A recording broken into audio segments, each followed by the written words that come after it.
Scripture today is from the 15th chapter of Luke. It's a familiar parable of Jesus, and we've often heard it called the parable of the prodigal son. I'd like to think about it as the parable of the loving father.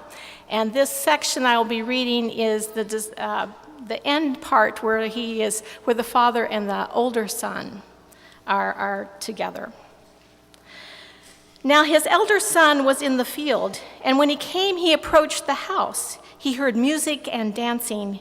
He called one of the slaves and asked him what was going on. He replied, "Your brother has come, and your father has killed the fatted calf, because he has got him back safe and sound." Then he became angry and refused to go in. His father came out and began to plead with him. But he answered his father, "Listen, for all these years I have been working like a slave for you, and I have never disobeyed your command. Yet you have never given me even a young goat so that I might celebrate with my friends. But when this son of yours came back who had devoured your property with prostitutes, you killed the fatted calf for him." Then the father said to him, "Son, you are always with me, and all that is mine is yours. But we had to celebrate and rejoice because this brother of yours was dead and has come back to life. He was lost and has been found." And from the book of James, starting with chapter 3, verse 13. "Who is wise and understanding among you? Show by your good life that your works are done with gentleness born of wisdom. But if you have bitter envy and selfish ambition in your hearts, do not be boastful and false to the truth. Such wisdom does not come from above, but is earthly, unspiritual, devilish. For where there is envy and selfish ambition, there will also be disorder and wickedness of every kind. But the wisdom from above is first pure, then peaceable, gentle, willing to yield, full of mercy and good fruits, without a trace of partiality or hypocrisy.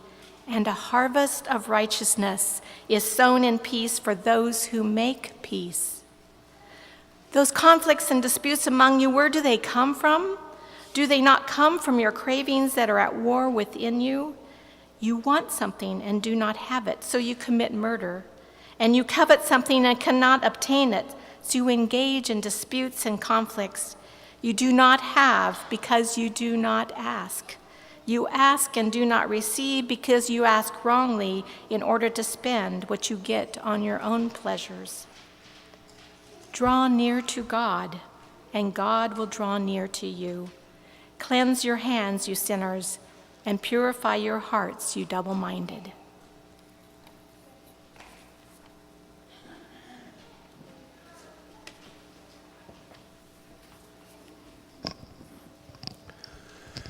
It's my pleasure to welcome Mark and Mary Hurst with us this morning. It is a personal gratitude and a personal joy because I got to know Mark and Mary Hurst when I was in high school. I attended high school with their daughter Mariah, and we were in the same youth group for a couple years.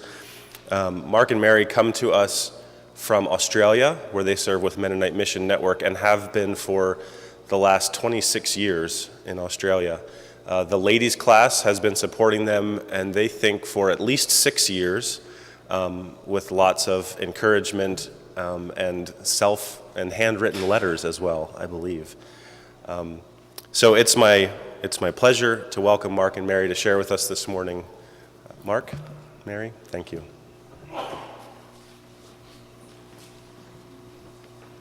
Thank you. Good morning.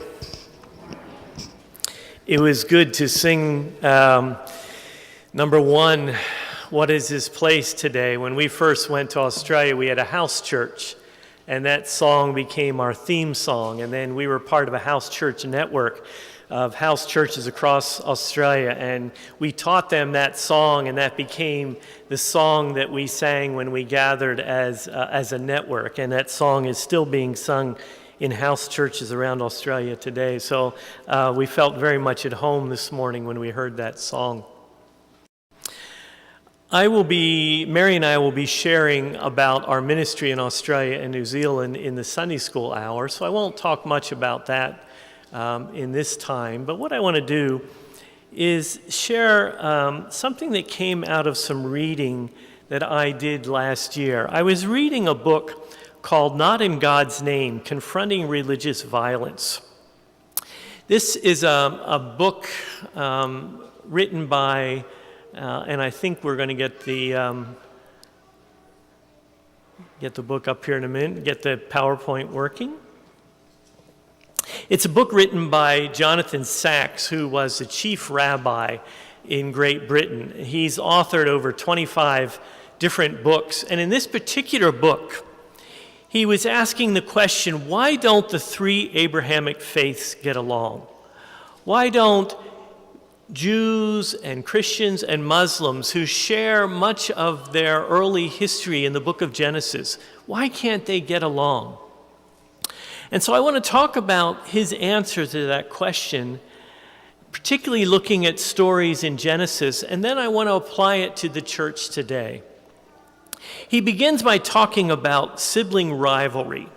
René Girard is a scholar who suggests that one of the prime sources of strife is between brothers and sisters, sibling rivalry. Genesis is full of such relationships.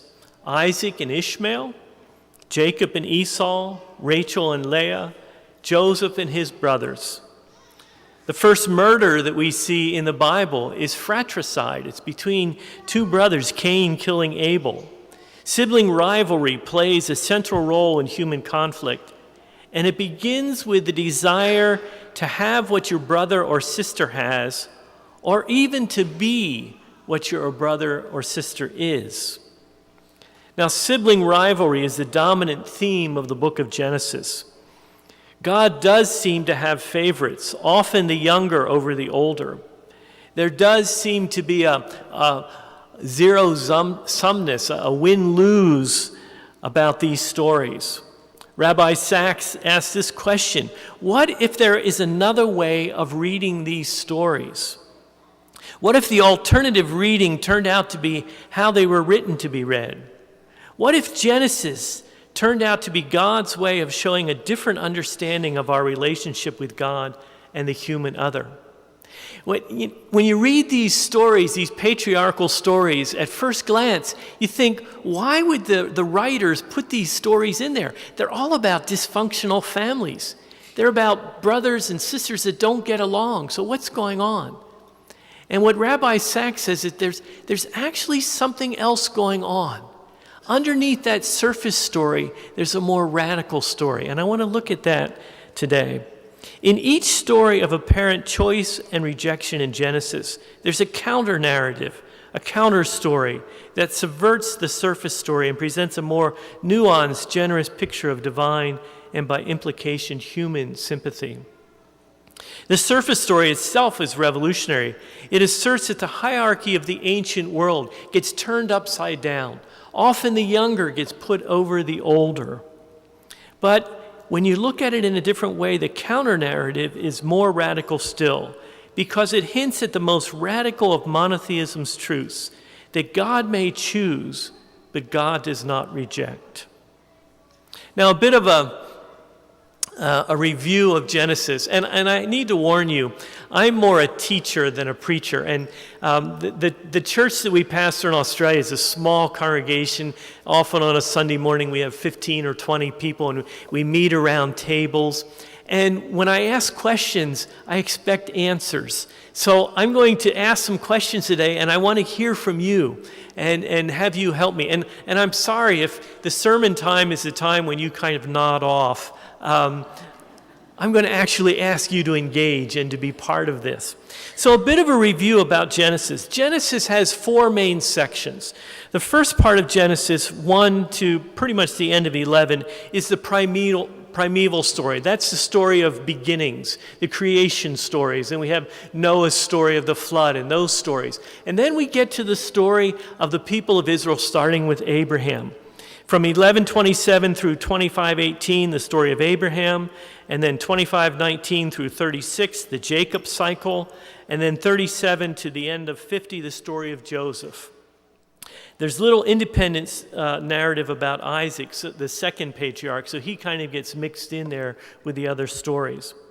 And here's a chart that gives you a bit of a review. And here's where I want you to help me. Abraham and Sarah. Abraham was told he was going to be the father of many nations. But what was the problem that Abraham and Sarah had? Age and no children. They got to be much older, and so they thought, at one point they thought they would help God out.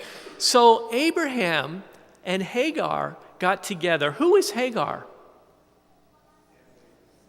The handmaiden of Sarah. Sarah said, look, we're getting older. This doesn't seem to be working out. Let me give you Hagar to be your wife. And out of that relationship, Abraham and Hagar had Ishmael. So Ishmael became the firstborn son for Abraham. And then a little bit later, God sent an angel and said, no. There's something else that I want to do. You are going to have your own son. And when Sarah heard this, what was her response? She laughed. And the son that they had, his name was Isaac. And what does Isaac mean? He laughs. He laughs. Part of that laughter was joy. In their old age, they had this son. And God said, the blessing is going to come through Isaac. So you have Isaac, and then he marries Rebekah. And then they have two sons, Esau and Jacob, who later becomes Israel. Tell me about Esau and Jacob. What were they like? What was Esau like?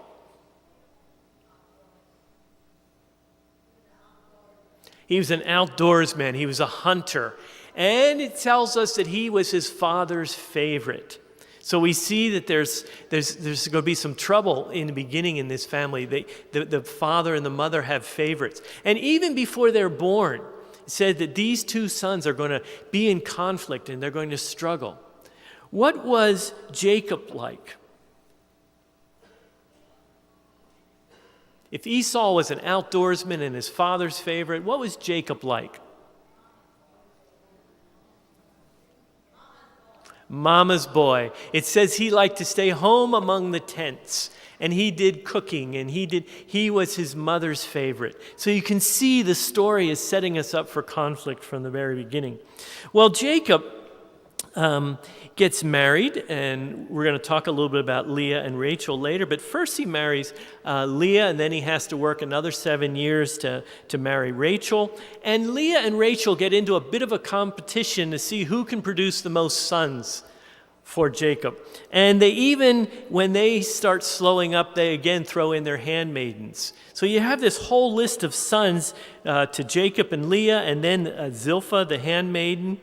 And then Rachel starts, she gets into the act, and she has Joseph and Benjamin, and then she throws in her handmaid, and they have Dan and Naphtali. Let me just, a side note on all this. You have all these sons, and in the story, with the sons, each of their names means something. And it's often like, oh, now I'm overcoming my sister. I mean, those kind of names. But each of the sons, there's a whole chapter that describes their names and what they mean. And then at the very end of that chapter, it says, oh yeah, Leah also had a daughter, Dinah. That's it. That's a whole sermon in and of itself, but I just thought I'd throw that in there. The daughter gets one line, oh yeah, they had a daughter. So anyhow, I want to look at some of these stories. We're going to have a quick look at these familiar stories to see if we can learn something new from these stories. The first one, the half-brothers Isaac and Ishmael. What we seem to have here is a displacement narrative. The older Ishmael is displaced by his younger half-brother Isaac. The result, happy for Sarah and Isaac, is tragic for Hagar and Ishmael. They're sent away. This sounds like the beginning of a story that will end in resentment and revenge. But the rabbis, years and years ago, heard a counter-narrative in this story.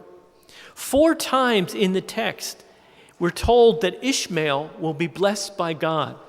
The first and last to Hagar, and the second and third to Abraham. Isaac has been chosen for a specific destiny, but Ishmael has not been rejected, at least not by God. The story of Ishmael is told with emotion rare in the Hebrew Bible, while the story of Abraham and Isaac is almost totally lacking in emotion. The narrative is written to enlist our sympathy for Ishmael. We identify with Hagar and Ishmael. We are awed by Abraham and Isaac. Now, through the Jewish genre of midrash is a way of Jewish interpretation of the scriptures. And what they did was they would read the story, and they knew the story so well, but they would say, something's missing here. There are some dots that aren't connected. And what midrash did was it connected some of those dots, and it filled in some of the story. I grew up listening on radio to Paul Harvey, and I think he used to say, and now the rest of the story. Well, in some ways, that's what midrash was. Midrash filled in the rest of the story. And among Jews today, midrash is very important to them. So through the Jewish genre of midrash, the sages filled in the gaps in the biblical story. In Genesis 25, 8 and 9, we learn that Ishmael and Isaac are together when Abraham dies. Well, the question is, how did they get back together? And then in Genesis 25, 1 to 4, it tells us that Abraham remarried after Sarah died to Keturah, and he had 6 more sons. Well, who is Keturah? And why throw this into the story? And then a third oddity in the story is that Isaac is living in Beer Lahai Roi. Why there? What's so important about that place, and why does the author tell us that? Well, it turns out that Beer Lahai Roi, and I'm probably mispronouncing it, is the place of Hagar. It's where she's from and where she lives. The sages put these clues together and said, on seeing that his father had sent him to fetch a wife, Rebekah, Isaac said, "Can I live with her while my father lives alone? I will go and return Hagar to him." Isaac had been on a mission of reconciliation to reunite Hagar and Abraham. The sages argued that Keturah was really Hagar. And in some study Bibles, you'll find a note in Genesis when you're studying this. It says that some scholars believe that Keturah is really Hagar. So what on appearance looks like a story of a dysfunctional family and a rift in the family ends with a story of reconciliation and of people being brought back together. The story beneath the story, hinted at by these 3 details, is neither Abraham nor Isaac made their peace with the banishment of the handmaiden and child, Hagar and Ishmael. As long as Sarah was alive, they could do nothing about it. God told Abraham to respect Sarah's wishes. But once she was dead, Isaac worked at bringing Abraham and Hagar back together. So a story of reconciliation. Second story, wrestling with the angel, Jacob and Esau. We are told in Genesis 25, even before the sons are born, that their fate is to clash. Their destiny is to conflict. Even though Jacob steals Esau's original blessing, Isaac does manage to give Esau another blessing.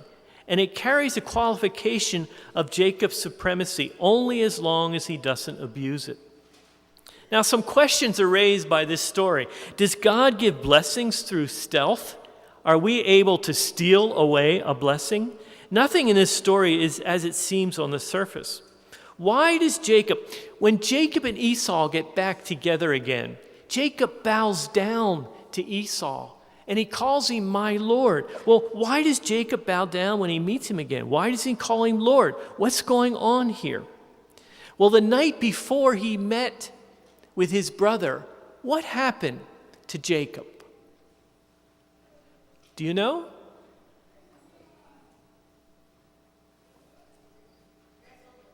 He wrestled with God. Spent the whole night wrestling with God. And in that wrestle to God, I think Jacob went through a conversion experience. Many things changed for him. One, his name changed to Israel. But there was other stuff that went on for him. There's another blessing in the story, too, found in Genesis 28:3-4, where Isaac blesses Jacob for himself, not thinking him to be Esau. And instead of power and wealth, he blesses him with children and land, covenantal blessings. He passes on the legacy of Abraham to Jacob. Now, Jacob always wanted to be Esau, to be like him in every way. And what happened when he met Esau again was Jacob giving back Esau's blessing of power and wealth. In his wrestle with the man of God, Jacob learned to give up trying to be Esau and to hold on to God instead. He experienced wholeness, shalom, in his life, maybe for the first time. Peace comes when we see our reflection in the face of God and let go of our desire to be someone else. Giving up that sibling rivalry, giving up that desire to be our brother or our sister. Sibling rivalry is defeated the moment we discover that we are loved by God for what we are, not for what someone else is. We each have our own blessing. The choice of Jacob does not mean the rejection of Esau. To be secure in my relationship to God does not depend on negating the possibility that others too may have a relationship with God. Now, the story of Joseph and his brothers, a story of role reversal. The story of Joseph reads like a novel. And I won't go through the whole thing, but I just want to look at the end of the story. When his brothers come down to Egypt because of the drought, and they don't recognize him. Joseph is now a ruler in Egypt, and he's in charge of the drought relief and handing out the food, and his brothers come. And in this final scene in which Joseph assures his brothers that he has forgiven them, we find an ending to Genesis that is serene, and it's an unexpected ending to the story. It is as if the entire book from Cain's murder of Abel has been leading to this point where brothers learn what it is to resolve conflict, be reconciled, make space for one another, and forgive. It's one of the few forgiveness stories in the Old Testament where people are forgiving people rather than God forgiving people. So it's a very important story. In the Joseph story, the roles are reversed again. The father loves the younger. 3 times Jacob, the father, favors the younger. Rachel over Leah, Joseph to the older sons, and the younger Ephraim over Manasseh, Joseph's children. When Joseph meets his brothers, he puts them through this testing process. He forces his brothers through a process of role reversal when they come to him. He is now in control, and now they are the victims, and he wants them to experience what it's like to be on the other side. What Joseph is doing is taking his brothers through the repentance process, regret, remorse, confession, leading to changed behavior. He wanted to see if they were really, truly repentant and if they had changed. The Joseph story shows that we can change, that we can repent and grow. The brothers did not recognize Joseph when they first met in Egypt. He was a stranger to them. Eventually, Joseph forced them to recognize that just as a brother can be a stranger when kept at a distance, so a stranger can turn out to be a brother. One more story, the rejection of rejection, Rachel and Leah. Jacob, running from one sibling rivalry with Esau, in marrying Rachel and Leah and loving Rachel over Leah, ends up in another sibling rivalry. The Bible makes us hear Leah's pain in the name she gives her children, her sons. There's a passage in Deuteronomy 21, about making sure the oldest son gets his due. And it's filled with language that is very similar to the passage in Genesis. And matter of fact, they use some words there that are only used in those 2 passages. And the message in Deuteronomy is clear. Jacob's behavior is not to become normative for his descendants. There are to be no more dramas of chosen and rejected sons, preferential treatment, favoritism, and the psychodynamics of sibling rivalry. The conclusion to the whole book of Genesis has been leading us to is the rejection of rejection. Now, what can we learn from these stories? We began today with 2 New Testament readings. The one we know as the prodigal son story. I like to think about it as the prodigal father story. And this is something that, studying this story years ago, I learned. What is the meaning of prodigal? What does prodigal mean? Anyone? We often use it in that context, that it's wandering, it's someone who has strayed away, and that's the way it's been used in the English language. But prodigal actually means wasteful. And yes, the son was wasteful, but the real meaning of this story, the true goal of this story, is that the father is wasteful with his love. And that's the way God is. God is a prodigal God. God is a God who loves everyone. And in this story, we see another story of two brothers. Two brothers who are not getting along again. And in this story, the older brother, the righteous brother, can't even call his brother a brother. He refers to him as this son of yours. But the father, this prodigal father, this father overflowing with love and compassion, says, no, it's not this son of mine, it's this brother of yours. And he brings them back into relationship. Now, the James passage that we heard points out the reason for so much of our conflict. You want something and you don't have it. Now, when I was first reading Jonathan Sack's book last year, I was also reading the Mennonite Press and reading about what's going on in the Mennonite Church in North America and reading about the latest conflict over homosexuality and same-sex marriage. And I got to thinking about, I didn't grow up in the Mennonite Church, but since I've been in the Mennonite Church, I've been around for a number of these conflicts and controversies. Been through divorce and remarriage and women's covering and women in leadership, and now it's homosexuality and same-sex marriage. And the thing is, there will be another one. And then there will be another one after that. There always is. There are always going to be issues that we disagree on, that are going to bring people together in passionate disagreement. And I think the challenge out of these passages in Genesis is, can we find a way to live together as brothers and sisters and walk the road together in the way of Jesus? I took, let me jump back here. I wonder if we can learn from Genesis and Rabbi Sack's interpretation. Can we learn to live together as brothers and sisters with our differences? Can we reject rejection as a witness to the wider world of God's reconciliation?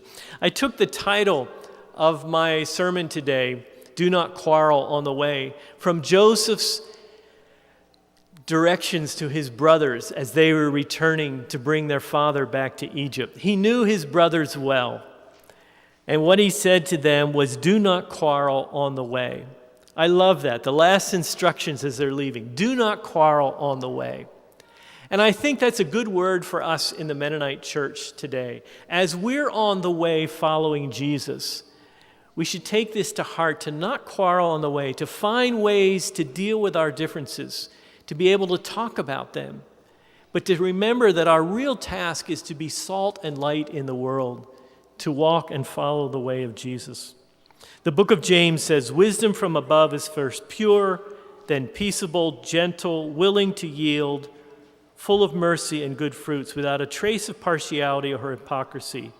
And a harvest of righteousness is sown in peace for those who make peace. Can we model that in our brotherly and sisterly relationships in the church as we follow the way of Jesus, so the world can learn what peace is all about? I hope so. Let me end with some more words from James. May the God of peace be with us all. Draw near to God, and God will draw near to you. Show by your good life that your works are done with gentleness born of wisdom. Amen.